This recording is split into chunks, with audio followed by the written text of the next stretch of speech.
Bueno, digamos que después de toda la crítica que yo hice con relación a la falta de técnicas de litigación en mi país y a lo imperdonable que es que después de 20 años tengamos algunas falencias que no se deberían justificar, en este segundo capítulo del estudio que hicimos bajo la dirección de Laura, que es el sistema de protección de garantías, ahí es donde yo pude respirar, digamos, porque ahí sí yo tengo que decirles que Costa Rica ha tenido como una seria conciencia de la importancia de respetar las garantías, no solo del imputado, como me voy a referir luego, sino también de las víctimas. Es decir, temas como el principio de inocencia, como la carga de la prueba, que es resorte del Ministerio Público y nunca del imputado, temas como los niveles de convicción y la distinción que hay que hacer cada día en nuestro trabajo entre probabilidad y certeza son cosas que en Costa Rica, digamos, sí yo puedo decir que se tienen,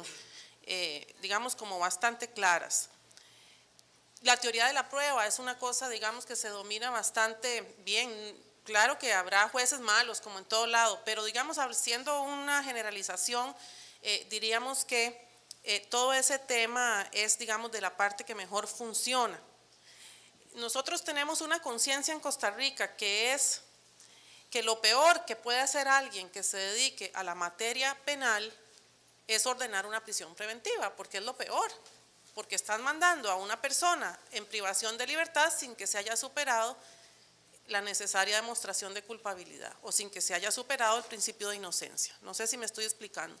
Nosotros decimos que ontológicamente, o sea, tan grave es pasar, para la persona que lo sufre, pasar una noche en la cárcel condenado que porque está en prisión preventiva, pero que desde el punto de vista ético-jurídico es muy terrible que lo sea en prisión preventiva porque todavía ese es un ser humano inocente a la que no se le ha demostrado la culpabilidad.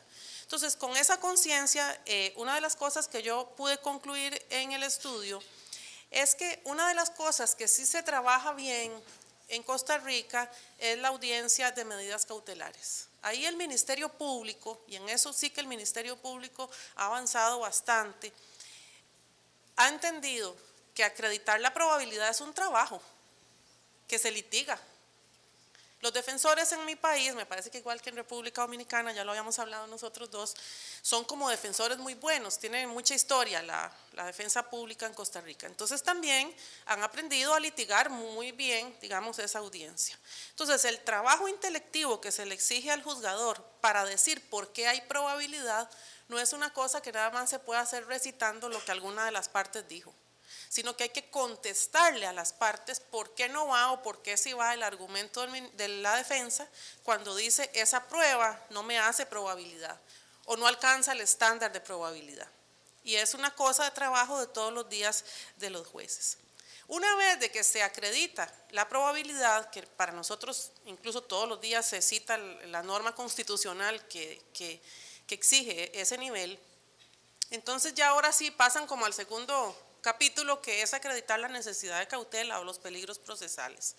Y entonces ahí normalmente, que también hay gente malita, pero normalmente la gente hace un esfuerzo para acreditar por qué la persona está arraigada al país, por qué no se va a fugar, por qué no tendría motivación para evadir el proceso o por qué no hay peligro de que obstaculice los fines del proceso o obstaculice la prueba.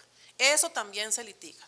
Sí se resuelve todo al final, pero cada parte se da el trabajo de referirse a ese tema de manera desagregada. No como he observado tal vez en algunos otros lugares que todo lo hacen entre una bolsa y no se sabe cuándo es que se está refiriendo a un punto y cuándo al otro. Y finalmente, la otra cosa que ha significado para nosotros tal vez como el control, el autocontrol de calidad de esas decisiones es haber comprometido a los jueces con el principio de proporcionalidad.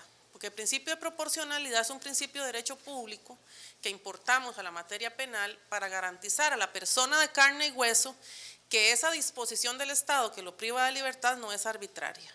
Entonces, obligar a los jueces a decir por qué esa medida es idónea, por qué es necesaria, o sea, por qué el peligro procesal no puede solventarse con una medida menos gravosa y por qué es proporcional en sentido estricto, obliga no solo al juez, sino a las partes a motivar todo ese tipo de aspectos y muy concretamente a justificar el plazo de la medida, porque en Costa Rica no se valen ni las prisiones preventivas automáticas ni tampoco por plazo legal, sino que hay que justificar. Si es 15 días hay que decirlo, si son 2 meses hay que decir por qué y si son 6 meses igual.